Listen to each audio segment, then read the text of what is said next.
Okay, so describing the relative positions of substituents in a Newman projection, and we'll get a couple different versions of this question here. So it looks like I'm going to be drawing another version of this, okay? I've got my little template down there. In the space below, draw the same molecule in a new conformation such that the hydrogen atom in the back carbon is gauche to the hydrogen atom and a methyl group. Oh, I'm sorry, and a methyl group. Okay, gotcha. So easiest thing for me to do always is to keep one carbon the same and draw the other one different. So I'm gonna take the front carbon and keep it the same. And then I'll twist the back one. But let's first of all focus on the front carbon, okay? Bromine. That's a methyl group here, CH3, and that's a hydrogen.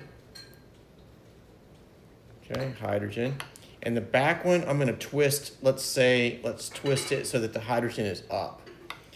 I think this will make it, and then we're going to ask ourselves, if I do that, then we're going to ask ourselves if that is gauche or not. Okay, and there's two methyl groups back here. Okay, do you see how I did that? I twisted it, let's say the back carbon, I twisted it maybe 30 degrees, 20 degrees clockwise. Okay. Now, let's ask ourselves, is there draw the same molecule, a new conformation, such that the hydrogen atom in the back carbon is gauche to a hydrogen atom and a methyl group. Okay, so no, this is not. This is between a bromine and a methyl group. So I got to twist it another 120 degrees. So what I'm going to do is I'm going to change that, CH3, and change that to a hydrogen. Okay, there you go. Now I've got a hydrogen that is between a methyl group and a hydrogen. That's gauche to both of those. Yep, I think that's right. Okay, let's try another version of this and see if we get something different looking. Yep, got to draw it. Okay. No, this is sort of the same thing. In the space below, draw the same molecule in a new conformation. So I'm going to draw the front carbon first.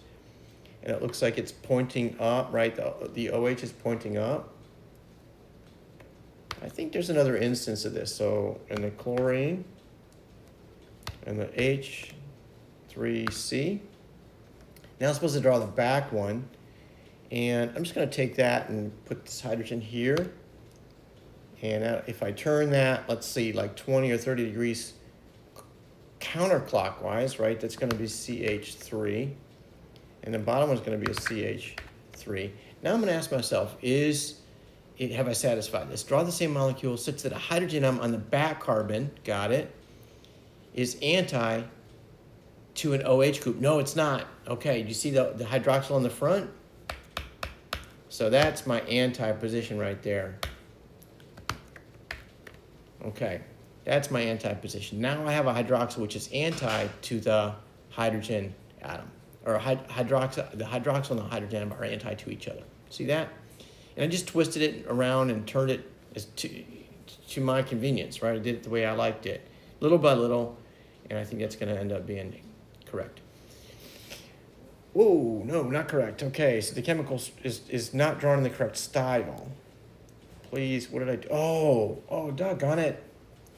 Got really comfortable there with that. Thank you. Super, thank you so much. Oh, nice, thank you.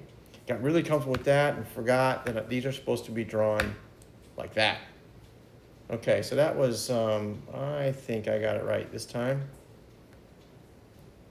Okay, easy mistake to make, and you won't get a chance to do that on an exam, right? So you better practice it, because it's, so here's because if you get it wrong, right, it's possible you could find some partial credit, but it's crazy not to get the credit that you've earned. If we're going to get something wrong, it really should be something hard. Get the easy stuff right. Okay, so what is the word or two-word phrase that describes this conformation? Well, this is not staggered, so it must be eclipsed. And eclipse, of course, is impossible to draw perfectly, so because if you did, you wouldn't be able to see the fluorine. You'd be hiding behind that chlorine atom, right? So they shift them a little bit so we can see them, but that's what they mean by eclipsed. How many fluorine atoms are gauche to the hydrogen atom? Well, if it's eclipsed, it's going to be 0, right? How many fluorine atoms are anti? Well, if it's eclipsed, it's going to be 0. How many methyl groups are eclipsed by the hydrogen atom in the front carbon? 1. And I think that's enough for this problem. All right, if you want to see more examples or instances, just let me know.